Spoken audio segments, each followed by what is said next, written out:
On va lire ensemble un passage de l'Évangile selon Luc, le chapitre 24, les versets 1 à 12. Luc 24, 1 à 12. Le premier jour de la semaine, elles se rendirent au sépulcre de grand matin, portant les aromates qu'elles avaient préparés. Elles trouvèrent que la pierre avait été roulée de devant le sépulcre. Et, étant entrées, elles ne trouvèrent pas le corps du Seigneur Jésus. Comme elles ne savaient que penser de cela, voici deux hommes leur apparurent, en habits resplendissants. Saisies de frayeur, elles baissèrent le visage contre terre. Mais ils leur dirent: pourquoi cherchez-vous parmi les morts celui qui est vivant? Il n'est point ici, mais il est ressuscité. Souvenez-vous de quelle manière il vous a parlé lorsqu'il était encore en Galilée, et qu'il disait: il faut que le Fils de l'homme soit livré entre les mains des pécheurs, qu'il soit crucifié et qu'il ressuscite le troisième jour. Et elles se souvinrent des paroles de Jésus. À leur retour du sépulcre, elles annoncèrent toutes ces choses aux 11 et à tous les autres. Celles qui dirent ces choses aux apôtres étaient Marie de Magdala, Jeanne, Marie, mère de Jacques, et les autres qui étaient avec elle. Ils tinrent ces discours pour des rêveries, et ils ne crurent pas ces femmes. Mais Pierre se leva et courut au sépulcre. S'étant baissé, il ne vit que les linges qui étaient à terre. Puis il s'en alla chez lui, dans l'étonnement de ce qui était arrivé. Amen. Amen. Alors, on va parler un peu de la résurrection de notre Seigneur. La résurrection, on va voir un peu ce que cette notion, pas seulement une notion, mais ce que ce miracle qui est arrivé représente pour nous, ce que ça renferme aussi comme enseignement pour nous aujourd'hui. Ce que ça représentait à cette époque-là et ce que ça représente pour nous aujourd'hui. Alors, la première chose déjà qu'on peut noter concernant la résurrection du Seigneur Jésus-Christ, c'est que elle a quelque chose d'unique. Je veux dire, la résurrection du Seigneur, ce n'est pas la première fois qu'un homme est ressuscité. Voilà, ce n'était pas la première fois qu'un homme ressuscite. Depuis les temps anciens même, on a dans le livre des rois le récit d'une résurrection qui est opérée par Élie avec le fils de la veuve, c'est ça? C'était une veuve, voilà. Donc, la résurrection du Seigneur Jésus n'était pas la première résurrection qui arrivait. On a même dans les évangiles aussi, d'autres exemples de résurrection, d'accord? Tabitha, on a également Lazare aussi, qui a été ressuscité. Mais la différence entre ces résurrections et celle du Seigneur Jésus-Christ se trouve déjà dans la fonction ou les effets de cette résurrection. Ok? À la différence de la résurrection de toutes ces personnes qu'on a citées et puis d'autres personnes encore, la résurrection du Seigneur Jésus-Christ est une résurrection qui fait partie des œuvres spirituelles par lesquelles notre Seigneur nous donne la vie éternelle. Les actions qui ont été posées, les choses qui sont arrivées, la mission que le Christ est venu accomplir afin que nous ayons la vie éternelle. Dans cette mission-là, il y a la résurrection dedans, dans les composantes de cette mission. Ce qui n'est pas le cas pour toutes les autres résurrections qu'on a citées. Donc, dans ce que j'appelle la fonction même de la résurrection de Jésus, on a déjà une différence fondamentale entre la résurrection du Christ et puis les autres formes de résurrection qu'on a pu voir. L'autre différence essentielle également, c'est que comme le Seigneur lui-même l'a dit, et comme on le voit même à travers les différents exemples, le fils de la veuve, elle a été ressuscitée par le prophète, ok, Élie. Lazare a été ressuscité par le Seigneur Jésus. Donc, ouais, et si on cite tous ces exemples de résurrection, il y a toujours quelqu'un qui est venu pour prier, quelqu'un qui est intervenu pour que ces personnes-là ressuscitent. La résurrection de notre Seigneur Jésus-Christ n'est pas une résurrection qui arrive à la suite de la prière de quelqu'un. Toutes ces personnes qui ont été ressuscitées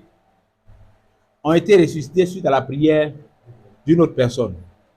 Le Seigneur Jésus dit, je donne ma vie,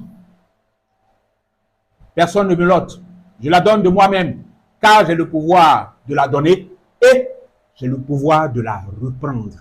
Tel est l'ordre que j'ai reçu de mon Père.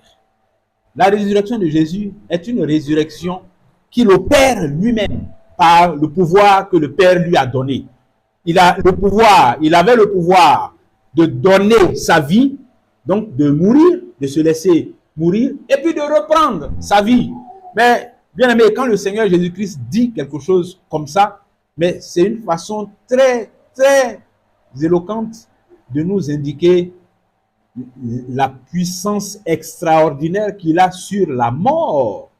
Celui qui dit que j'ai le pouvoir de reprendre ma vie, même si elle est partie, je la donne, mais j'ai le pouvoir de reprendre ma vie. C'est-à-dire, lui-même, il se redonne la vie. Il donne sa vie, mais il reprend sa vie. Et ça, c'est unique. Ça fait de cette résurrection quelque chose d'unique. Il n'y a pas quelqu'un d'autre sur la terre ici qui est capable de faire ça. Donc, déjà, du point de vue de ces deux éléments, la résurrection de notre Seigneur Jésus-Christ est quelque chose d'unique. Quelque chose d'unique. C'est la seule résurrection par laquelle nous avons la vie éternelle. C'est la seule résurrection dans laquelle quelqu'un s'est redonné lui-même la vie sans que quelqu'un d'autre ne vienne prier pour lui. Alléluia. Amen. Et ça, c'est quelque chose de grand.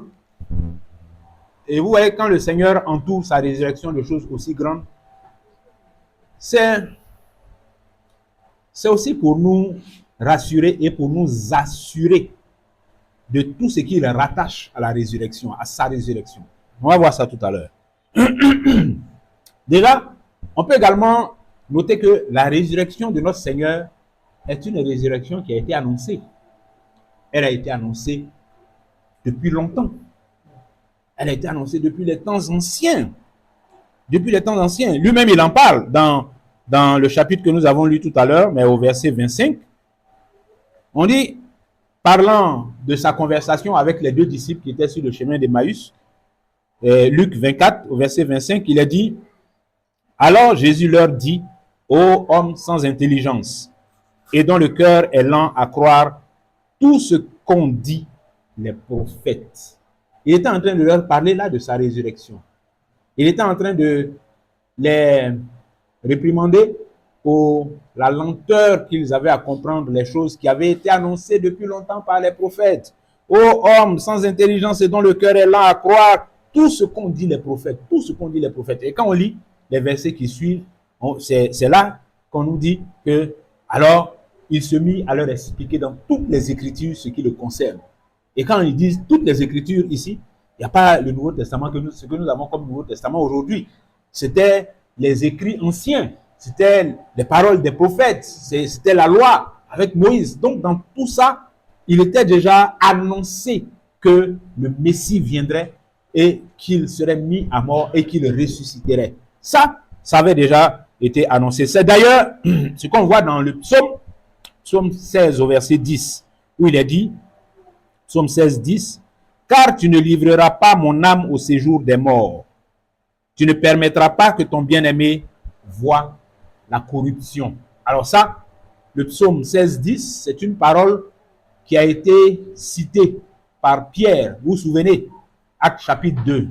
Les disciples sont dans la chambre haute, le Saint-Esprit descend, manifestation surnaturelle, et puis Pierre sort pour répondre aux moqueries de ceux qui étaient en train de les regarder, et il leur dit, ces hommes que vous voyez ne sont pas ivres, voilà, nous sommes à telle heure de la journée, mais, et puis, il engage son discours mémorable. Et c'est dans ce discours, parlant du Christ, que Pierre cite, donc, Psaume chapitre 16, verset 10, ok, dans lequel il explique maintenant que David qui a dit ça, David qui a prononcé ces paroles-là. Donc, oui, au premier degré, David est en train de parler, mais en réalité, et Pierre l'appelle même prophète. Il dit, il était prophète et il annonçait donc de façon prophétique que le Messie ne resterait pas dans le tombeau, mais que Dieu allait le relever d'entre les morts. Voici l'explication que Pierre donne de ce psaume-là. Ça veut dire que c'est un psaume qui en réalité annonçait la résurrection du Messie. Amen. Amen. Le prophète Ésaïe, au chapitre 53, verset 10 du livre qui porte son nom, nous dit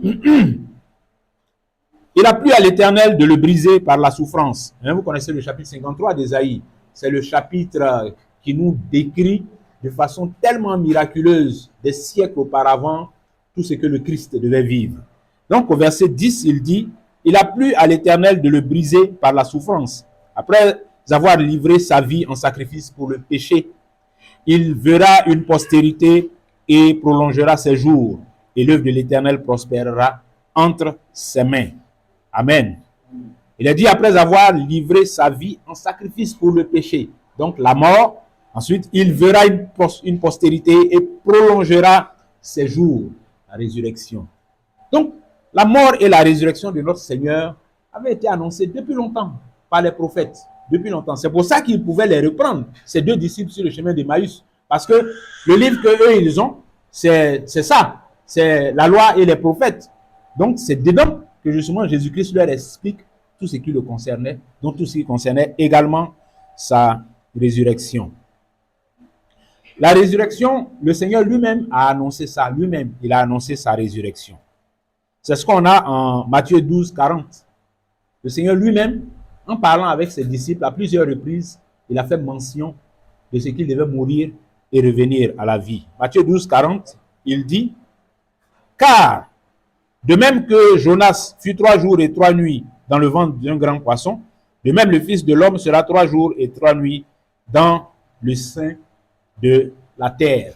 C'est vrai ici de façon explicite, on ne dit pas qu'il ressort, mais si on dit qu'il fera 3 jours et 3 nuits, ça veut dire qu'après les 3 jours, 3 nuits, quelque chose doit se passer. Quand il prend l'analogie de Jonas, Jonas n'est pas resté dans le ventre du poisson, il est ressorti. Donc c'était ça le message. En Matthieu 16, 21, on a également des traces de l'annonce de la résurrection du Messie par lui-même. Matthieu 16, 21, il a dit, dès lors, Jésus commença à faire connaître à ses disciples qu'il fallait qu'il allât à Jérusalem, qu'il souffrit beaucoup de la part des anciens, des principaux sacrificateurs et des scribes, qu'il fut mis à mort et qu'il ressuscita le 3e jour. On dit, il commença à faire connaître ça à ses disciples. Donc, il a commencé à leur parler de ça. Il a commencé à leur expliquer qu'il devait mourir et puis ressusciter. En Matthieu 17, les versets 22 à 23, il a dit, le Fils de l'homme doit être livré, c'est le Seigneur qui parle, le Fils de l'homme doit être livré entre les mains des hommes, ils le feront mourir et le 3e jour, il ressuscitera. Et puis, le dernier passage, Jean chapitre 11, les versets 24 à 26. On va dire 23 à 26. Jésus lui dit, alors Jean chapitre 11, c'est la résurrection de Lazare. Jésus lui dit, ton frère ressuscitera. Je sais, lui répondit Marthe, qu'il ressuscitera à la résurrection, au dernier jour. Jésus lui dit, je suis la résurrection et la vie. Celui qui croit en moi vivra, quand même il sera mort. Et quiconque vit et croit en moi ne mourra jamais. Crois-tu cela? Amen. Amen. Voilà, toutes ces paroles-là que nous rappelons, ce sont les paroles du Seigneur lui-même qui a à plusieurs reprises fait mention de sa résurrection. Il a plusieurs fois annoncé à ses disciples qu'il devait mourir et ressusciter. Alors, dans le dernier passage qu'on a cité, dans son échange avec Marthe à l'occasion de la résurrection de Lazare, avant de ressusciter Lazare, on note déjà ici que la réponse de Marthe nous indique qu'elle avait déjà entendu le message de la résurrection. OK? Parce que c'est comme ça qu'elle réagit quand le Seigneur arrive et que le sujet de la résurrection est évoqué. Quand Jésus lui dit ton frère ressuscitera, la réaction de Marthe, ça montre qu'elle avait déjà entendu parler de la résurrection. OK? Donc elle se réfère même. Elle ne se réfère pas à la résurrection immédiate que Jésus va opérer là. Elle se réfère au message de la résurrection au dernier jour qu'il ressuscitera. Ça veut dire que Marthe avait déjà la connaissance qu'il y a une résurrection qui va se faire au dernier jour. Mais Jésus revient et puis lui dit que je suis la résurrection. C'est-à-dire Jésus explique. Il explique que dans la réponse que Jésus lui donne, il dit je suis la résurrection et la vie. Celui qui croit en moi vivra, quand même il serait mort. Et quiconque vit et croit en moi ne mourra jamais. Ce que le Seigneur Jésus dit ici, c'est que la vie éternelle, elle commence même dans cette vie. Vas-y, dit, quiconque vit et croit en moi ne mourra jamais. La vie éternelle est une réalité qui commence dans cette vie et qui se répercute jusque dans l'éternité. Amen. Et ça, c'est un message important que le Seigneur donne ici, au moment où il se prépare à ressusciter Lazare. Et puis enfin, ensuite il va ressusciter Lazare. Et donc la résurrection de Lazare, en réalité, est la démonstration des paroles que Jésus est en train de dire ici. Jésus a ressuscité Lazare pour démontrer les paroles qu'il est en train de dire là. J'ai envie de dire même que, en réalité, Jésus, on a vu dans le récit, Jésus laisse Lazare mourir. De toute façon, on lui a annoncé, ton ami là, il est très malade, il va mourir. Mais Jésus le laisse mourir. Et quand Jésus vient pour opérer la résurrection de Lazare, je dirais que il vient en réalité par le miracle de la résurrection de Lazare, après beaucoup d'autres miracles, confirmer ou réaffirmer que le message de la résurrection que vous avez entendu de ma bouche là, c'est vrai. C'est vrai. La preuve, moi j'ai le pouvoir de ressusciter. Donc croyez en ce que je dis. D'ailleurs, vous devez voir. Lazare sort. Regardez. Après 4 jours, il sent déjà. Il est en train de pourrir.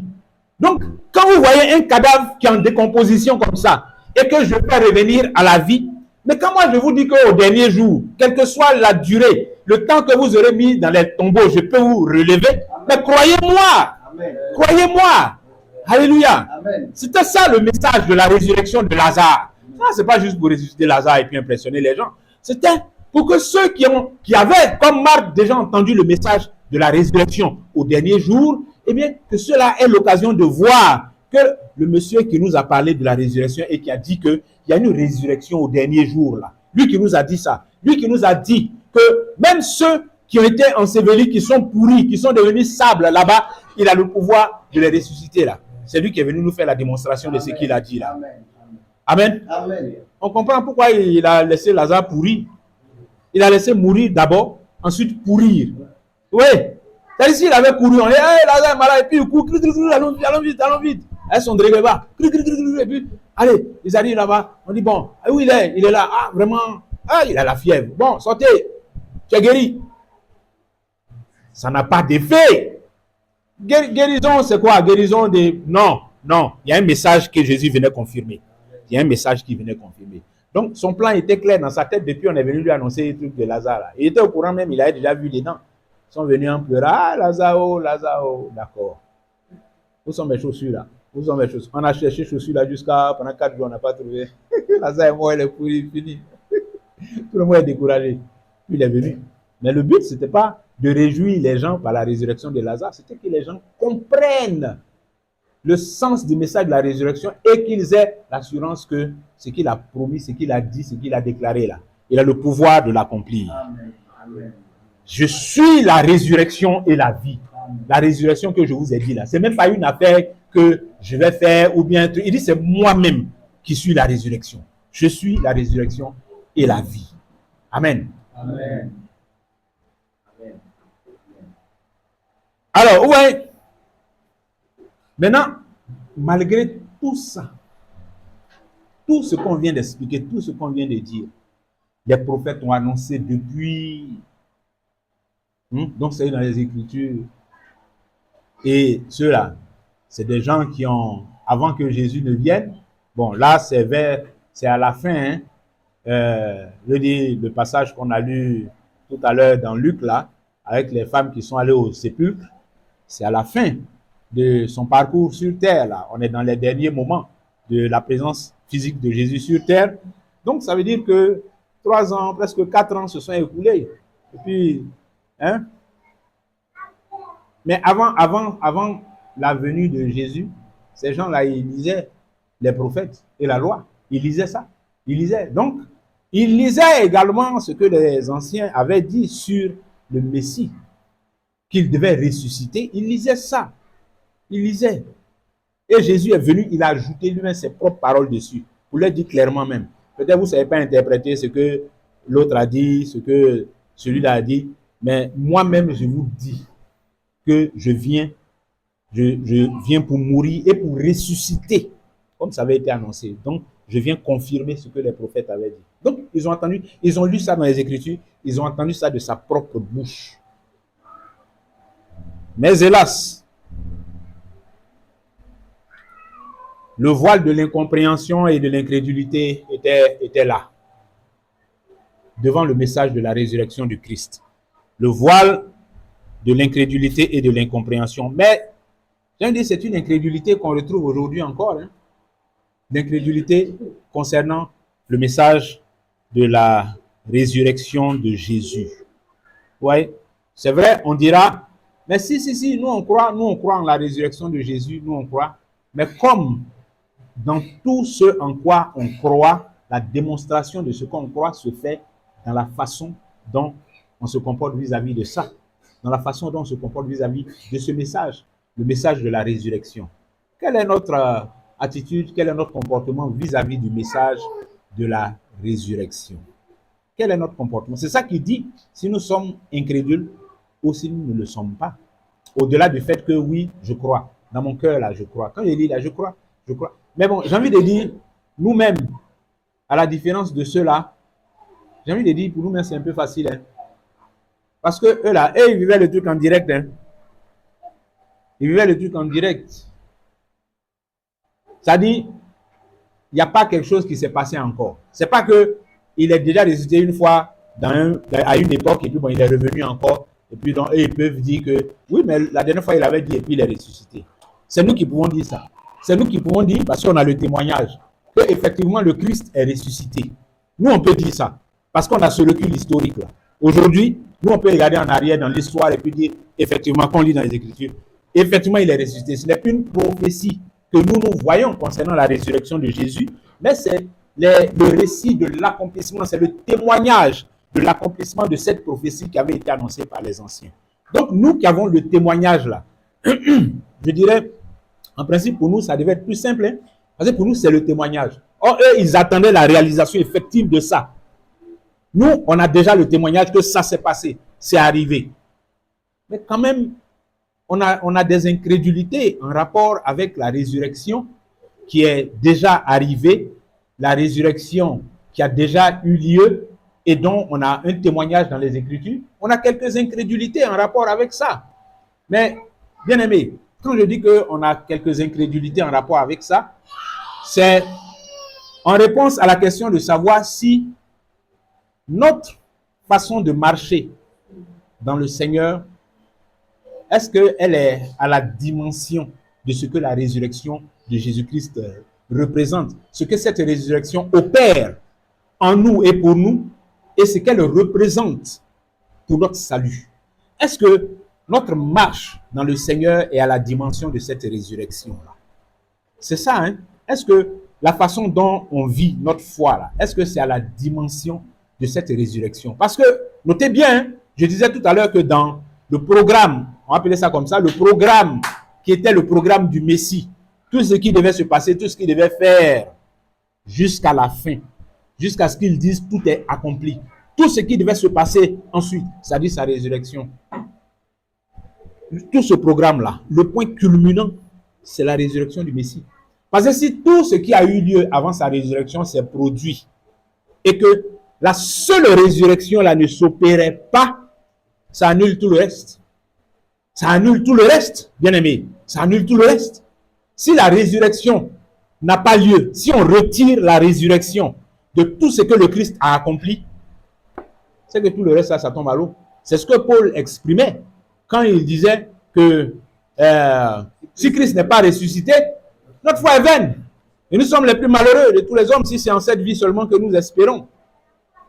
Vous voyez? Donc quand Paul dit ça, il situe la résurrection au cœur même de la mission du Christ. Ça veut dire que si on enlève la résurrection, notre foi est vaine. Si Christ n'est pas ressuscité, notre foi est zéro, elle est nulle. Elle ne sert à rien du tout, c'est du bruit en fait. On s'agite ici cadeau.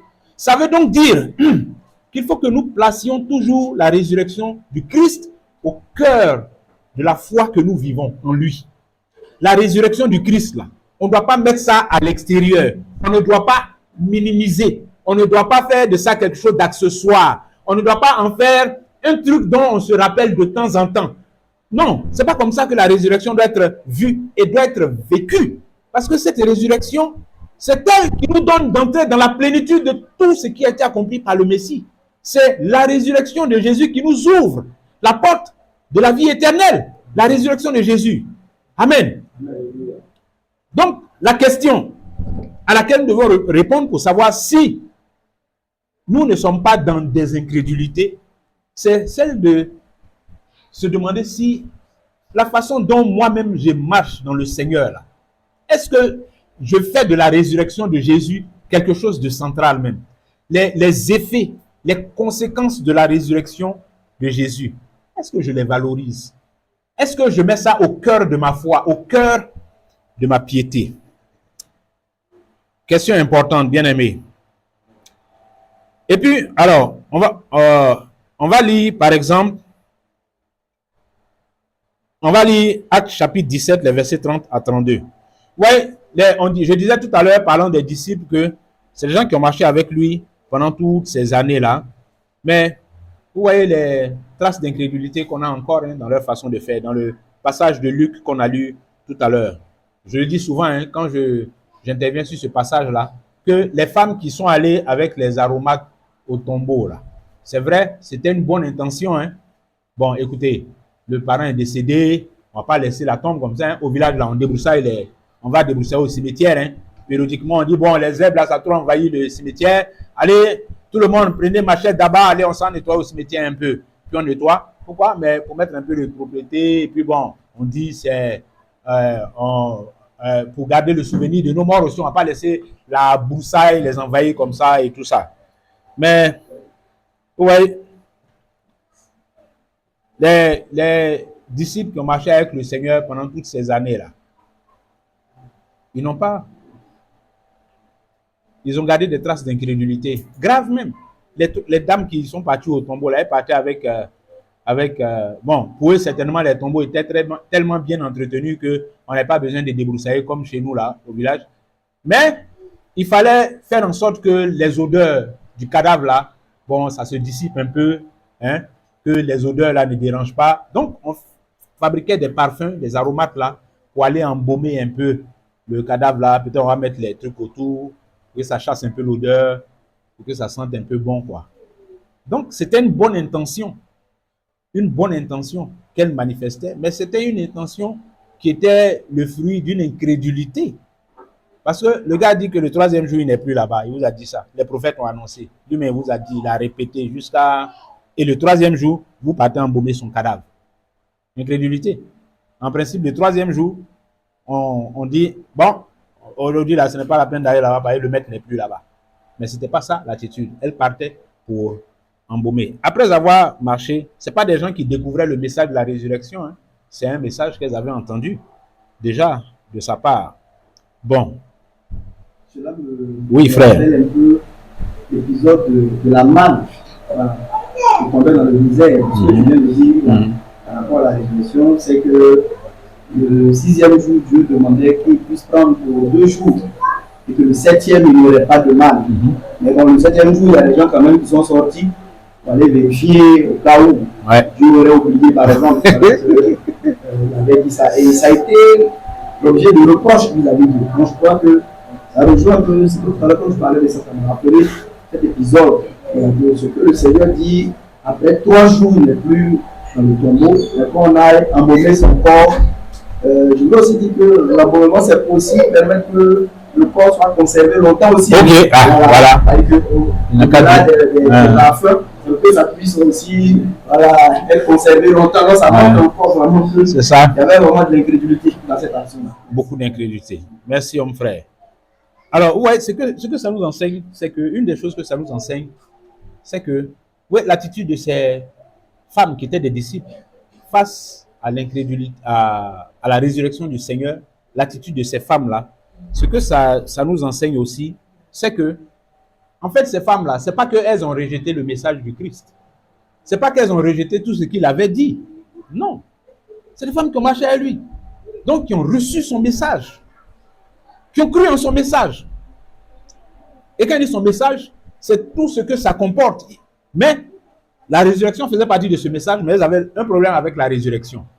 Mais elles n'avaient pas un problème avec les autres choses. Ça veut dire que elles ont eu, pour ainsi dire, une écoute sélective du message du Christ.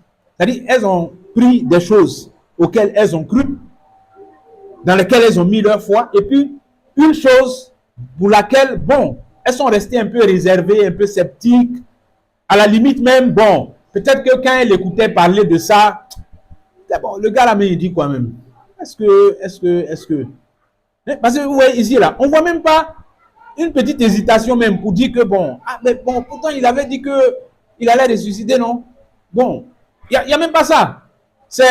On voit une quasi-certitude que où on va le trouver là-bas. On va le trouver encore couché. Elles avaient cette certitude-là. C'est ce qu'on ressent quand on voit leur comportement, quand elles vont et tout ça. Et puis quand vous ajoutez à ça même, dans le récit, on dit ensuite, elles sont allées, elles ont annoncé sa résurrection aux autres. Bon, pour elles, on va dire qu'elles ont progressé par rapport à ça. Leur incrédulité a reculé. Et puis, elles sont allées partager le message avec les autres, les 11, et puis ceux qui étaient avec eux. Et les gens ont pris ça pour des rêveries. C'est ce qu'on dit. Hein. Ils ont pris les annonces là pour des rêveries. Ouais, vous racontez quoi? Femme, là, vous fatiguez les gens avec vos histoires là. Hein. Pierre s'est faufilé un peu pour dire, cette affaire-là, il faut que j'aille voir. Il est sorti, il a couru. Il arrive au tombeau, il se rend compte qu'effectivement, le corps du Seigneur n'est plus là. Mais on n'a pas dit que Pierre sautait de joie en revenant. Hein. On dit qu'il s'en retourna avec beaucoup d'étonnement. C'est-à-dire, il se pose des questions. Cette affaire-là, c'est comment? Et puis on peut faire un parallèle entre les interrogations que Pierre avait dans la tête et dans un autre évangile, le même récit nous dit que quand ça s'est produit et que l'information est arrivée aux gens du Sanhédrin, ils ont soudoyé les gardiens, les soldats qu'on avait chargés de surveiller le tombeau et on leur a demandé de publier partout que les disciples sont venus l'enlever. Les disciples, ce sont ces disciples qui l'ont enlevé. Peut-être c'est ça qui était dans la tête de Pierre aussi. Ah, mais qui est venu le prendre même? De toute façon, on a entendu que il y a des disciples qui sont venus le prendre là. Qui est venu le prendre même? Bon, Pierre avait pas mal d'interrogations dans la tête. Mais ce que je veux qu'on retienne avec ça, c'est que ces personnes-là ont eu une écoute sélective de la parole du Maître. Une écoute sélective. Faire la parole du Seigneur, c'est un tout. C'est-à-dire, on ne fait pas morceau choisi. Il n'y a pas playlist. Ou bien on fait un zassa avec la parole de Jésus. Non. C'est toute la parole de Dieu. C'est tout. C'est tout, on prend. Vous voyez, ce qu'on disait tout à l'heure, quand j'ai rappelé les paroles de Paul, Paul dit que dans le message du Christ, dans tout ce qui concerne le Christ, si on enlève un, qui est la résurrection là, tout le message s'effondre. Donc, le message du Seigneur, ce n'est pas un message à prendre de façon sélective, ou bien une écoute sélective. Il y a des choses qui m'intéressent, ça, je mets mon cœur dedans, et puis d'autres choses qui ne m'intéressent pas, ça, je laisse de côté, je ne mets pas mon cœur dedans. cette autre chose m'intéresse, j'y mets mon cœur, l'autre chose, ça ne m'intéresse pas, j'y mets pas mon cœur dedans. C'est pas comme ça, bien-aimé. C'est toute la parole du Seigneur. Regardez, dans Actes chapitre 17, les versets 30 et 32.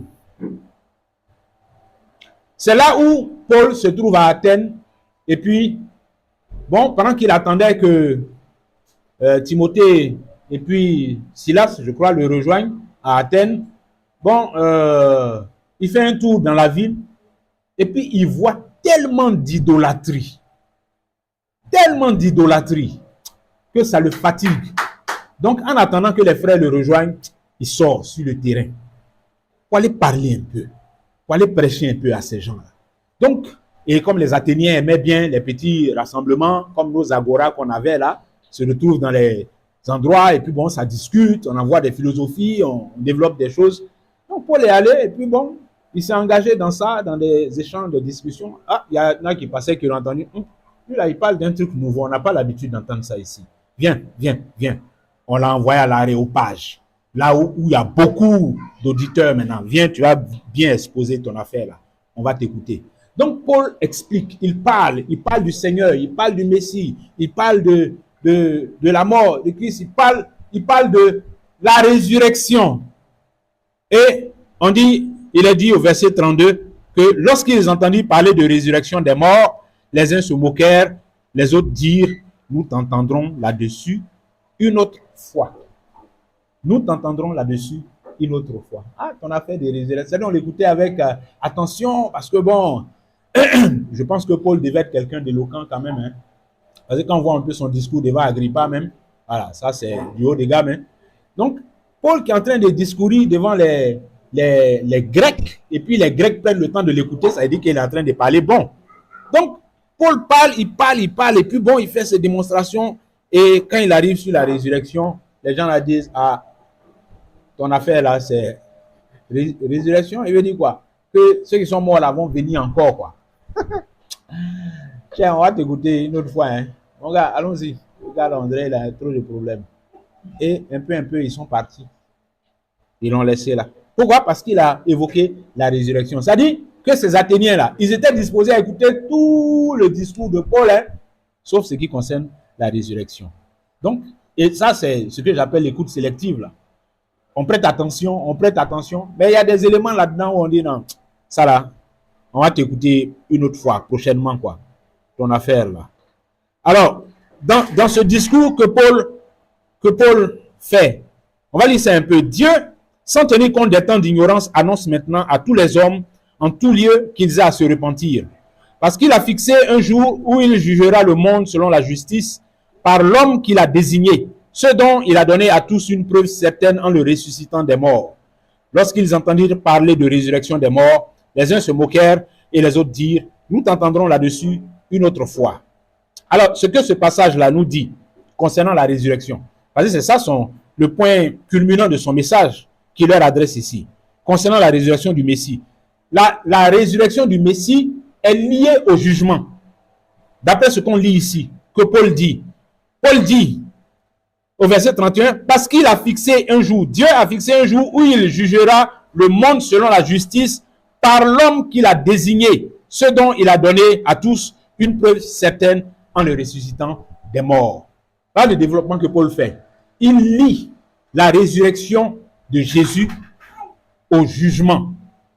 La résurrection de Jésus, là, il la lie au jugement. Parce qu'il présente la résurrection de Jésus comme une preuve que Dieu donne que tout jugement est remis entre les mains de ce ressuscité-là. C'est lui qui va juger les gens. Maintenant, pour que les gens aient une preuve qu'effectivement ce jugement aura lieu et que c'est celui-là qui va faire le jugement, il a ressuscité d'entre les morts. Est-ce que vous comprenez? Donc, quand Paul fait cette démonstration, il établit un lien entre la résurrection du Messie et puis le jugement. Il établit un lien entre la résurrection du Messie et puis le fait que c'est à lui que reviendra ce jugement-là. Comme Jésus lui-même a dit, le Père ne juge personne, mais il a remis tout jugement au Fils. Amen. Amen. Mais ça, ce sont des... C'est-à-dire dans la résurrection. Ouais, toutes ces choses ont tout ça dans la résurrection du Messie. Et ce sont des vérités qui sont tellement exaltantes pour notre Seigneur. Tellement exaltantes. Ça veut dire que le message, dans le message de la résurrection du Messie, il y a que c'est le Messie qui est le juge.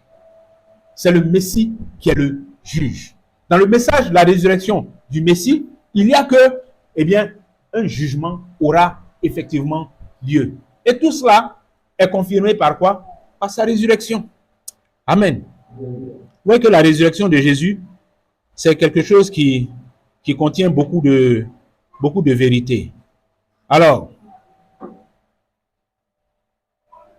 l'écoute sélective de la parole de Dieu, soit les Écritures elles-mêmes nous indiquent pourquoi ce n'est pas une bonne chose, que ce n'est pas l'attitude même qu'il faut avoir vis-à-vis des Écritures. Pas choisir, pas piquer ce qui m'intéresse et puis laisser ce qui ne m'intéresse pas. Quand Paul parle des Écritures, il dit que toute Écriture est inspirée de Dieu et utile. Toute Écriture. Pas une partie. Pas un morceau. Non. Quand même les recommandations sont faites à Josué concernant le livre de la loi, il lui a dit que ce livre de la loi ne s'éloigne point de ta bouche. Médite-le jour et nuit afin d'agir fidèlement selon tout ce qui y est écrit. Selon tout ce qui y est écrit. C'est-à-dire, attention, Josué, il ne faut pas choisir un côté dans ce qui est écrit là, et puis tu vas laisser l'autre. Agis, médite-le, et puis agis fidèlement selon tout ce qui est écrit là-dedans. C'est quand tu agiras fidèlement selon tout ce qui est écrit là-dedans que alors tu auras du succès dans tes entreprises. Amen. Amen. Donc, dans la manifestation de certaines incrédulités dont je parlais, il y a ça, cette écoute sélective de la parole de Dieu. On ne la reçoit pas entièrement, on la reçoit comme ça en zassa, pâté, morceau. Ce n'est pas bon, ce n'est pas la bonne manière de recevoir la parole du Seigneur.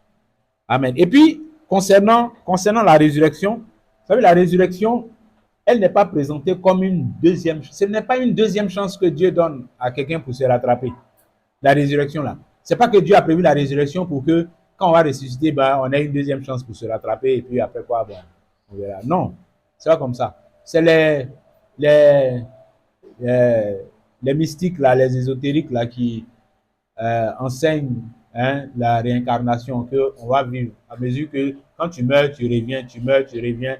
Si tu étais homme, dans ta prochaine vie, tu vas revenir bœuf. Dans l'autre vie, tu vas revenir mouche. Une autre vie, tu vas devenir fleur, ainsi de suite. Et que tu suives un cycle de purification, machin. C'est des fables. La résurrection, ce que le Seigneur a prévu, c'est qu'il y ait une résurrection. Mais la résurrection n'est pas une deuxième chance que Dieu donne pour que quelqu'un puisse se rattraper. Ce n'est pas ainsi que la résurrection nous est présentée. Pas du tout. Mais au contraire, la résurrection marque l'accomplissement des temps. La résurrection, là, elle marque l'accomplissement des temps. Oui, mais parce que là, je parle de notre résurrection. Parce que notre résurrection est une conséquence de la résurrection du Messie. La résurrection de Jésus, là, elle a pour conséquence de nous faire connaître aussi une résurrection qui viendra en son temps. À l'accomplissement des temps, eh bien, cette résurrection se fera. C'est la compréhension que nous devons avoir de la résurrection. Christ est ressuscité afin que nous aussi, au temps marqué, à l'accomplissement des temps, nous également soyons ressuscités. Alors quand je dis nous, je parle de qui? Jean chapitre 5, les versets 28 et 29 répondent à cette question. Jean 5, 28, 29. Il est dit, l'heure vient où tous ceux qui sont dans les sépulcres entendront sa voix et en sortiront. Ceux qui auront fait le bien pour la résurrection de vie et ceux qui auront fait le mal pour la résurrection de jugement. Ceux qui auront fait le bien ressusciteront pour la vie. Ceux qui auront fait le mal ressusciteront pour le jugement. Et puis également, le Seigneur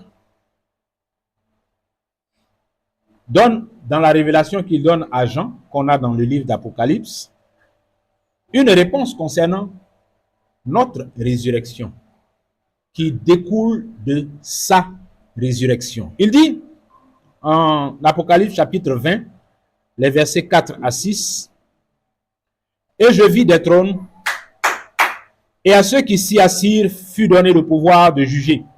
Et je vis les âmes de ceux qui avaient été décapités, à cause du témoignage de Jésus et à cause de la parole de Dieu, et de ceux qui n'avaient pas adoré la bête, ni son image, et qui n'avaient pas reçu la marque sur leur front et sur leurs mains.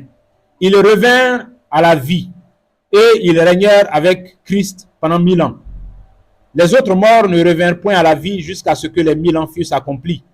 C'est la première résurrection. Heureux et saints ceux qui ont part à la première résurrection. La seconde mort n'a point de pouvoir sur eux, mais ils seront sacrificateurs de Dieu et de Christ, et ils régneront avec lui pendant 1000 ans. Amen. Amen. Alors, sans entrer dans les détails de l'explication de tout ce passage, ce que je veux qu'on retienne pour le moment là, c'est qu'il est fait mention ici clairement de qui ressuscite ici dans Apocalypse 20. Il dit ceux qui avaient été décapités, je vis les âmes de ceux qui avaient été décapités à cause du témoignage de Jésus et à cause de la parole de Dieu, et de ceux qui n'avaient pas adoré la bête ni son image et qui n'avaient pas reçu la marque sur leur front et sur leurs mains. Ils revinrent à la vie. D'accord? Ils revinrent à la vie. Et dans la suite de son propos, il dit c'est la première résurrection. Il nous parle de la première résurrection. Donc, la résurrection de ceux-là qu'il a mentionné. C'est la première résurrection.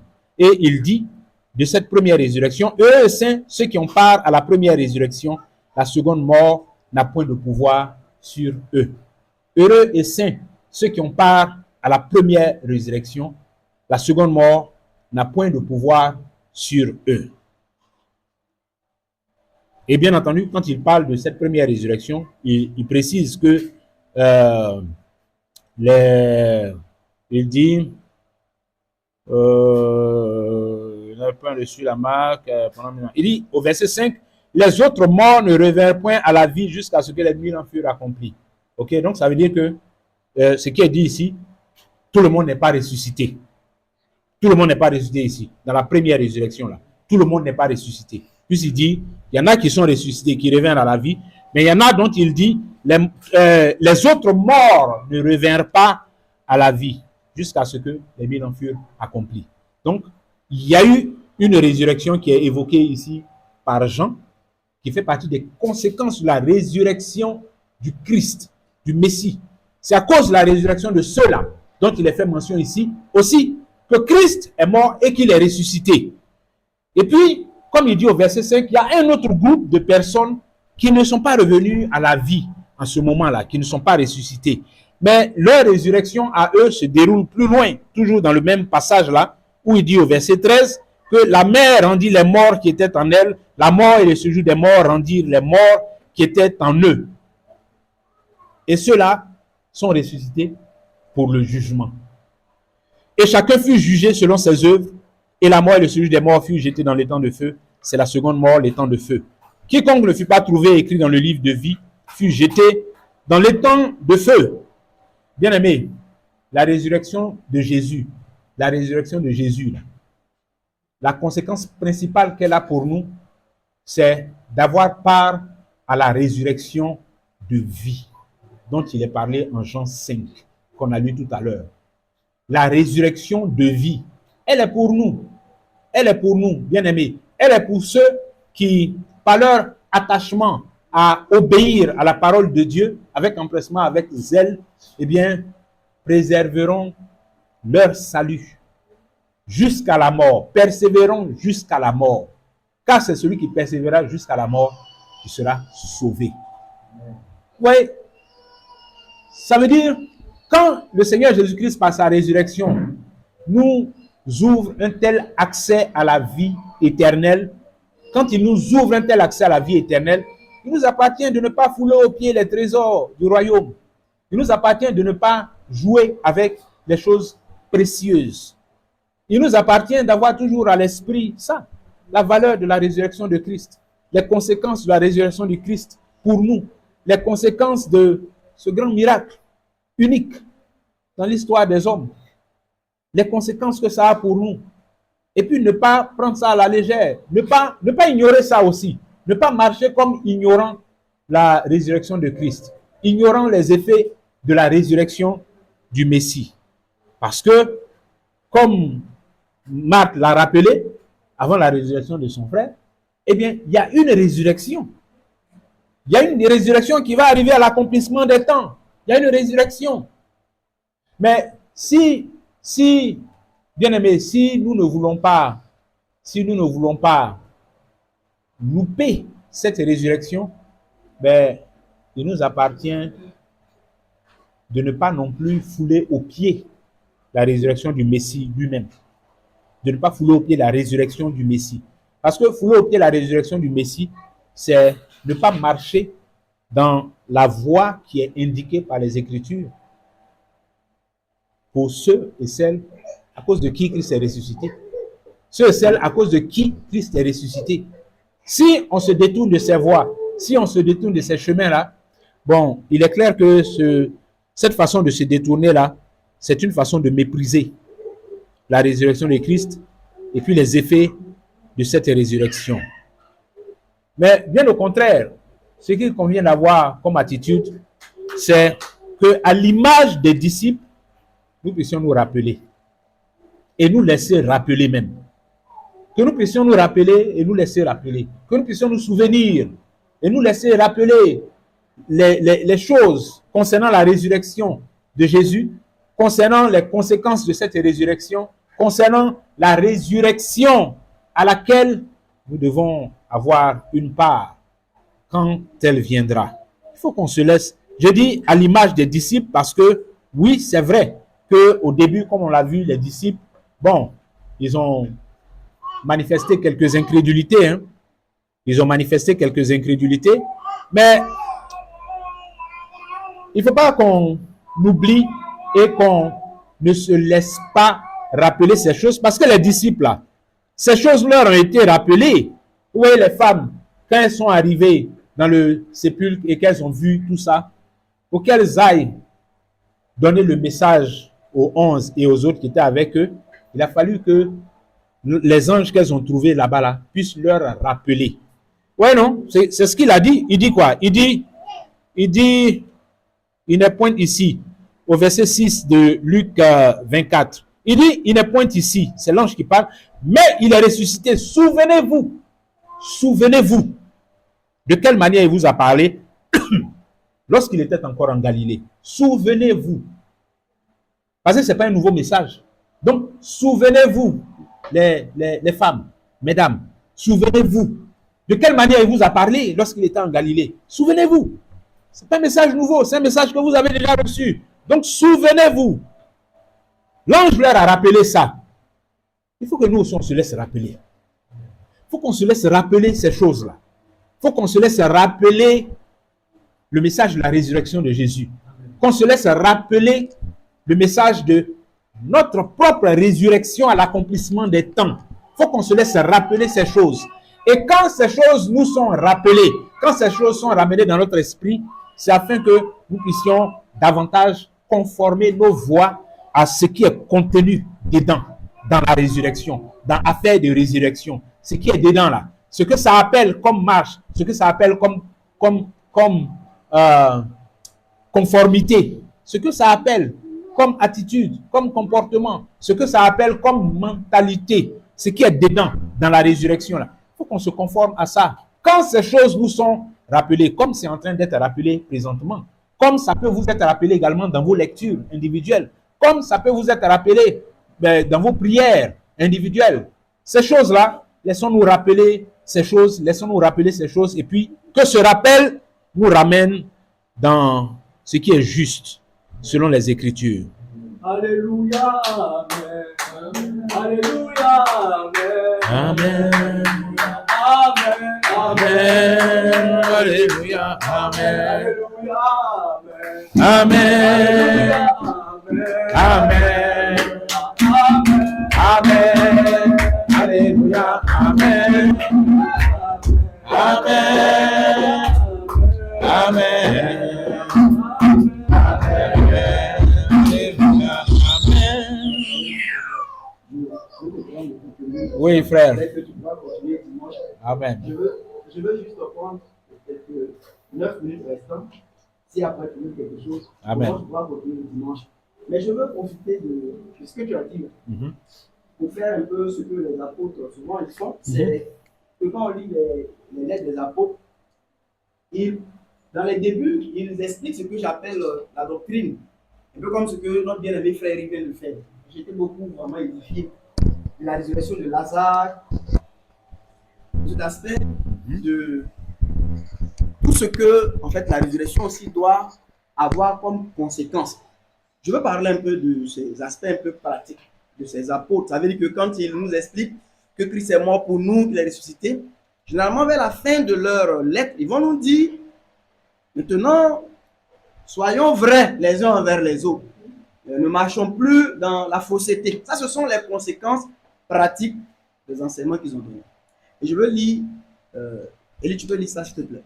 1 Timothée 5, juste le verset 21, mais dans la version David Martin, parce que là-bas, ça reçoit un peu mieux.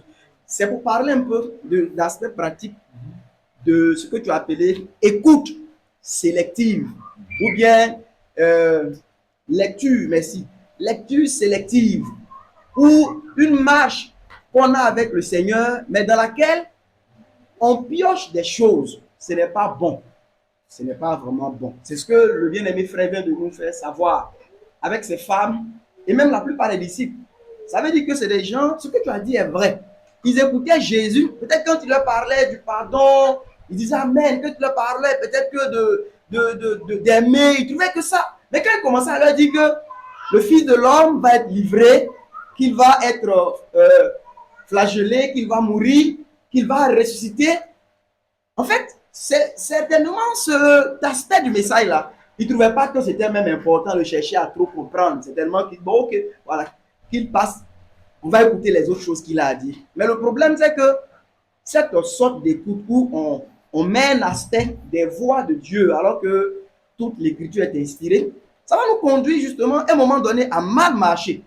Et c'est ce qui a porté ces femmes, avec la plupart des disciples, à marcher dans l'incrédulité vis-à-vis de la résurrection. Ce n'était pas que ils ou elles n'avaient jamais entendu parler de cela, mais c'était que c'est un message qu'ils ont certainement décidé de ne pas trop prendre ça au sérieux ou à la lettre. Mes frères, regarde même. Oui. Pierre même s'opposait à ça. Voilà. S'opposait à la mort du Messie. Voilà. Donc lui-même, il n'est même pas arrivé dans les voilà, c'est que la mort même jusqu'au dernier instant. Oui. Il sort même son épée. Voilà qu'on vient le prendre. Défendre le Seigneur. Alors, je veux juste lire ça.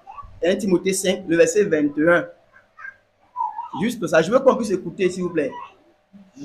1 Timothée 5, le verset 21. Je te conjure devant Dieu. Paul dit, je te conjure bien, je t'adjure devant Dieu. Et devant le Seigneur Jésus-Christ. Devant le Seigneur Jésus-Christ. Et devant les anges élus. Devant les anges élus. De garder ces choses sans préférer l'un à l'autre. L'apôtre dit à Timothée, les choses que je viens de te dire là, garde-les sans préférer l'un à l'autre. Ne faisant rien en penchant d'un côté. Ne fais rien en penchant d'un côté. Et merci. Je te conjure là, je dis que c'est le verbe adjurer. Et adjurer là, c'est ce que Abraham a fait avec Eliezer quand il dit mets ta main sous ma cuisse. Et puis, je t'adjure devant le Dieu vivant. Ça, c'est Abraham, il a juré Eliezer devant le Dieu vivant de ne pas prendre une femme du milieu des Cananéens pour son fils Isaac. Jacob, en mourant, a adjuré aussi Joseph de ne pas l'enterrer en Égypte. Joseph, en mourant, a adjuré les fils d'Israël de ne pas laisser ses os en Égypte quand ils vont sortir. Adjurer là, si tu veux de manière simple, c'est te faire jurer que ça là, tu ne vas pas changer. Et vous voyez, Paul, il a adjuré Timothée par rapport aux choses qu'il a eu à écrire. Ça veut dire que c'est les choses sur lesquelles... Et puis il a juré devant Dieu, devant le Seigneur Jésus, devant les anges fidèles. Il dit, je t'adjure devant Dieu, le Seigneur, devant les anges. Il dit de garder ces choses sans préférer l'un à l'autre. Suivez ici, s'il vous plaît. Parce que les choses dont Paul a parlé là, il y a certaines dont nous pouvons parler avec une certaine aisance, ça va nous donner un bon nom. Il y a des choses qui ne sont pas plaisantes dedans. Et 1 Timothée là, les choses dont il a parlé, premièrement, il a parlé de ce que nous devons prier pour tous les hommes. Je vous rappelle cela. Je dis c'est application pratique de ce que Eric vient de dire. De ne pas être sélectif dans les choses que le Seigneur nous communique. Et c'est ce que Paul disait justement ici à Timothée. Ne sélectionne pas. Les instructions que je t'ai envoyées, 1 Timothée 3, verset 14, 15, il dit, je t'écris en quoi? Ces choses. Et ici il dit, je te conjure, je t'ajoute de garder ces choses. Ce sont la même chose. Je t'écris ces choses en espérant venir bientôt vers toi. Mais c'est pour que si je tarde, tu saches comment il faut se conduire dans la maison de Dieu, qui est l'église du Dieu vivant, la colonne et l'appui de la vérité. Et les choses dont Paul parle là, ce sont les instructions qu'il a données à Timothée qui doivent régir la vie, gouverner la maison de Dieu pour qu'elle soit ordonnée. Première chose, il a demandé qu'on puisse prier pour tous les hommes. Y compris particulièrement pour ceux qui sont les principautés, ceux qui sont élevés en dignité, en autorité. Ça, c'est d'ailleurs l'une des choses qu'on ne fait presque plus, voilà, dans nos églises. C'est vrai, il y a de la prière individuelle, mais ici, c'est une instruction même qui est donnée à l'église dans ses rassemblements. C'est une instruction. Je veux dire, c'est quelque chose qu'il faut que nous puissions aussi nous appliquer à faire. Les saints ne sont pas appelés à être des animateurs de partis politiques. Nous sommes plutôt des prêtres. C'est quelque chose de différent. Nous sommes des sacrificateurs. Notre rôle là, c'est la prière. Ce n'est pas pour animer des partis politiques. RHDP contre PPACI, PPACI contre PDCI. Non, ce n'est pas notre rôle. La deuxième instruction, il dit que les hommes, les frères que nous sommes là, on doit prier en tout lieu en veillant à avoir des mains pures, des dispositions propres. Qu'on ne vienne pas prier avec des choses, des tâches, des comportements mauvais, des souillures, des choses dont nous avons conscience. On ne les corrige pas. On a des querelles, on ne les corrige pas. On a des troubles, on ne les corrige pas. L'apôtre dit, en faisant ça, tu ne réalises pas la valeur de celui qui est mort et ressuscité. Parce que si je viens prier avec des mains pures, si je viens prier en n'ayant pas de problème avec ma femme, si une soeur vient prier en n'ayant pas querelle avec son mari, en n'ayant pas quelque chose comme cela, c'est ayant compris la valeur du sacrifice de Christ. C'est lié. Si vous lisez 1 Timothée 2, vous allez voir, ces instructions-là sont liées. Si tu n'écoutes pas ça, c'est le sacrifice de Christ, tel que Eric est en train de dire, avec sa résurrection que tu es en train de bafouer. Dans la loi, je dis ça rapidement, il était dit par exemple que si tu fais, je dis ça comme ça, un trou, il ne faut pas manquer par exemple de le couvrir, de peur que par exemple ton prochain ne puisse par exemple voilà, tomber dedans. Celui qui écoute cette instruction et qui dit que lui, ce qui l'intéresse, c'est les 10 commandements, vous écoutez ce que j'ai dit? Mais les 10 commandements là, le résumé c'est aimer Dieu et puis aimer son prochain. C'est l'amour du prochain aussi qui se manifeste dans le fait de ne pas laisser un trou qui va lui causer une chute. Donc quand quelqu'un par exemple, lui, il n'écoute pas cette instruction, mais il trouve que lui c'est les 10 commandements, il crache même sur ces 10 commandements. C'est dans la même loi, on dit si tu fais ta maison, il faut mettre une balustrade en haut pour ne pas que quelqu'un tombant de là-bas ne meure et que son sang ne te soit redemandé. C'est l'amour du prochain qui fait qu'on met une balustrade en haut. Le résumé de la loi là, les 10 paroles là, c'est ça qui se trouve en pratique aussi exposé dans ces instructions que souvent nous on méprise. Mais on pense honorer Dieu qui a donné les 10 paroles. C'est pas vrai. Je reviens à ce qu'il est en train de dire. Si un frère, une soeur laisse des problèmes, laisse des querelles, laisse des palabres, laisse des situations mauvaises, sans les régler, puis vient prier, il lève les mains, il prend pas la réunion, ça veut dire qu'il crache sur la croix de Christ. Il ne réalise pas que c'est le Fils de Dieu qui a été attaché à cette croix et qui, plus encore, est ressuscité d'entre les morts. Alléluia. Amen. Et nous devons réaliser que à cause de la valeur de qui est mort et ressuscité, il faut que la maison de Dieu soit une maison propre, une maison agréable à Dieu. C'est pour cela que nous devons venir avec des mains pures, des cœurs purs, des dispositions agréables à Dieu. Amen. Amen. Il a dit ensuite que les femmes doivent se vêtir de manière décente, avec pudeur et modestie. Il dit qu'elle ne se parle pas de tresse. Écoutez. Maintenant, ça là, ça fait partie, je dis ça parce que ça fait partie des messages, des aspects du message de Jésus où on ne veut pas trop comprendre. Ce sont les mêmes choses que les disciples ont eu à faire par rapport à ce qu'Éric vient de dire. Ça veut dire que ces parties-là, on ne veut pas trop les comprendre. On fait comme si on n'a pas entendu ça. Ça, c'est les parties, on n'a pas entendu. Nous, on croit en Jésus, on croit dans son sang, mais la partie où les apôtres disent que les femmes, se parlent avec pudeur, modestie, décence. Généralement, ces 3 points, on dit qu'on les croit. Mais où il dit qu'elle ne se parle pas de tresse, on ne cherche pas à les comprendre. On fait comme si on n'a jamais entendu. Qu'elle ne se parle pas de perles, qu'elle ne se parle pas d'or, mais qu'elle se parle de bonnes œuvres. Comme il convient à des femmes qui disent servir Dieu. Ça fait partie, mes frères et mes sœurs, des instructions de la parole de Dieu. Alors je vais dire quoi? Si ne se parle pas de tresse signifie autre chose, il faut chercher au moins à comprendre. Il ne faut pas faire comme si tu n'as jamais entendu ça. Ne se parle pas de perles. Il ne faut pas faire comme si Jésus et ses apôtres n'ont jamais dit ça. C'est comme ça que les gens ont fait. Et puis, à sa résurrection, ils continuaient de faire comme s'ils n'avaient jamais ressuscité. Est-ce que vous me comprenez?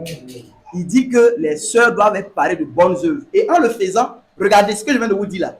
Quand une sœur s'habille avec décence, avec modestie, qu'elle n'est pas dans cette parure extérieure, dans les chevelures, voyez non, tressées, recherchées, dans les vêtements onéreux ou somptueux, dans les ornements qu'on ajouterait pour pouvoir se donner une certaine gloire.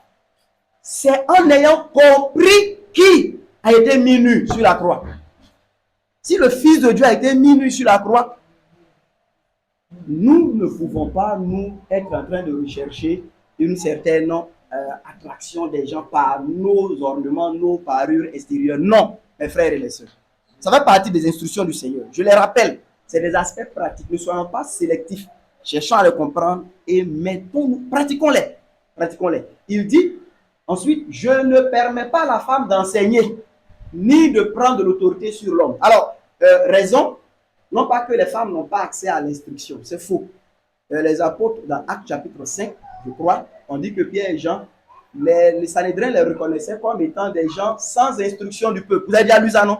Alors, si c'était une question d'instruction, ils ne seraient pas apôtres. Parce qu'eux, ils étaient sans instruction. Pourtant, dans Acte 17, le texte qu'on a lu, il est dit qu'il y avait plusieurs des femmes grecques de haut rang qui ont cru. Donc, dans l'église du début, là, il y avait des femmes de haut rang et les apôtres prédicateurs, la plupart, étaient sans instruction. Alors, les excuses de noces parce que c'est en 1900 que les femmes ont eu accès à l'école, c'est faux. Vous avez compris? C'est faux. Les raisons que l'apôtre donne, c'est une affaire liée à la création. Adam formé le premier, Ève ensuite. Amen. Ensuite, il revient maintenant. C'est aussi un autre point. Si quelqu'un aspire, écoutez-moi, écoutez, les frères, surtout pour nous, Éric, moi, Samuel, regardez-moi ici. Voilà. Michel, Élie, Gauthier. Pour nous qui voulons, voilà, ou qui marchons, ou qui prétendons être des évêques, il l'a dit. Parce que le mauvais comportement des évêques aussi montre qu'ils ne réalisent pas qui est mort et ressuscité. Dans l'église de Dieu, il dit que les évêques doivent être exemplaires, frère. Il faut que nous soyons des évêques exemplaires, des conducteurs exemplaires. Si on continue à marcher dans le désordre là, on ne réalise pas à partir de quel prix l'église a été suscitée. Et ces églises-là, sur lesquelles nous sommes censés être des conducteurs, nous marchons dans le désordre, nous ne réalisons pas ça a coûté quoi. Acte chapitre 20, le verset 28, l'apôtre dit aux anciens de prendre garde aux troupeaux sur lesquels le Saint-Esprit les a établis évêques pour paître l'église de Dieu, qu'il sait quoi, acquise par, dans d'autres versions on dit son propre sang, ou par le sang de son fils, peu importe. Dans tous les cas, vous voyez le prix qui a suscité un rassemblement chrétien. Les pasteurs qui sont dans des problèmes avec leur famille, qui négligent l'éducation de leurs enfants, qui sont eux-mêmes des personnes pleines de reproches au milieu de l'église. Il faut arrêter cela. Amen. Amen. Gauthier, il ne faut plus venir en retard. Hein? Ça, c'est un exemple pratique. Ce n'est pas bon. Il faut corriger ça. Peu importe les raisons, tu es quelqu'un qui est déjà dans ce sens de conduire les autres. Il faut donner l'exemple à ce niveau. Ça arrive, nous tous, d'une manière ou d'une autre, mais il ne faut pas que ça soit quelque chose de régulier. Je dis ça en parlant de Gauthier, mais je nous interpelle, Élie, moi-même aussi, Éric, Samuel. Il ne faut pas qu'on puisse juste dire qu'on est conducteur, on est pasteur. Non, non, non, non. Il faut qu'on en donne le témoignage, ayant conscience de ce que ça a coûté à Dieu pour qu'il y ait un rassemblement chrétien. Est-ce qu'on comprend? Amen. Il dit l'évêque là doit être exemplaire. Je ne vais pas revenir sur tout, mais il doit être irréprochable. Il faut aussi qu'il y ait des aides, des évêques. Ce sont ce qu'on appelle des diacres ou diaconesses, ou aussi des veuves dont Paul va parler. Toutes ces choses-là, ça fait partie des instructions en rapport avec les aspects pratiques, je veux dire, qui découlent de l'œuvre en proie de Christ et de sa résurrection. Amen. Amen. Il parle, je vais finir rapidement, il va parler après, je vous ai déjà touché le point, des veuves. Non seulement des soins que l'Église doit leur apporter, mais aussi des veuves qui sont inscrites pour aussi être des servantes de l'Église, après qu'elles aient perdu naturellement leur mari. Après, il va parler de l'attitude des hommes de Dieu, des choses qu'ils doivent fuir, de ceux qui pensent que la piété, là, c'est une source de gain. Afin de servir Dieu, là, on pense qu'on commence petit et après, on s'achète des jets privés. C'est un chemin mauvais. Entendons-nous? Ce n'est pas le chemin du Seigneur. La piété, là, ce n'est pas une source de gain. On ne cherche pas à avoir une vie facile à bien ici au travers de la prédication de l'évangile. Non. La piété, c'est avec le contentement que cela est une véritable source de gain. Et c'est quoi le contentement? C'est être content de ce que j'ai aujourd'hui. Demain, si ça augmente, je suis content de ce que j'ai demain. Après-demain, si ça diminue, je suis content de ce que j'ai. L'apôtre dit, il sait vivre dans l'abondance, mais aussi dans la disette. C'est ça, il sait être content. On ne cherche pas par Christ et par son œuvre, par l'Église, par certains messages, à devenir des gens qui vont avoir beaucoup d'argent. C'est trahir le Fils de Dieu qui a donné son sang pour que l'Église puisse naître. Amen. Amen. Et je finis. Il dit, il y a des gens qui ont ambitionné de devenir riches. Ils sont tombés dans beaucoup d'hérésies, de tromperies, d'erreurs. Mais toi, homme de Dieu, ça me concerne. Ça concerne premièrement nous les frères prédicateurs, mais ça concerne tous les enfants de Dieu. Toi, homme de Dieu, il dit, fuis ces choses. Il faut rechercher la justice, recherche l'amour, recherche la pureté, recherche l'humilité avec ceux qui invoquent le Seigneur d'un cœur pur. Amen. Amen. Alors, je m'arrête là. Je dis que j'ai voulu rappeler ces aspects parce que l'apôtre, vous voyez, non, il a dit à Timothée ces choses-là. Il dit, garde-les, sans quoi préférer l'un à l'autre. Vous voyez, il y a certains aspects de la parole de Dieu. Quand tu en parles, tout le monde est content de toi. Mais il y a d'autres aspects, souvent quand tu en parles, les gens n'aiment pas trop ton affaire sur cela. Mais moi, vous savez, je suis votre frère. Moi, je vous aime. Et j'aime le Seigneur. Amen. Amen. Donc, je vous rappelle les bonnes paroles du Christ et de ses apôtres. Gardons-les. Donc, dans nos assemblées, là, dans nos rassemblements, regardons comment intégrer cette instruction de prier. Prier pour les hommes en général, ainsi que pour ceux qui sont élevés en autorité, en dignité. Ce n'est pas qu'on attend quand il y a élection et puis on prie. Non. L'Écriture demande de prier pour eux. Pourquoi on mène une vie justement paisible dans le Seigneur? Il faut qu'on fasse ça. Et les autres instructions là, gardons-les. Rappelons-nous de ça. Faisons-le pour que l'Église soit cette maison de Dieu qui est la colonne et l'appui de la vérité. Voilà. Donc, je vais m'arrêter là. Je te passe la parole. Merci, frère. Amen. Écoutez ce que je vais dire là. Christ n'est pas mort pour que nous vivions indéfiniment comme il nous plaît. L'espérance de la résurrection est ce qui devait nous faire regarder toutes choses d'ici-bas comme de la boue. Notre attachement aux choses d'ici-bas révèle quelle importance nous accordons à l'espérance de la résurrection.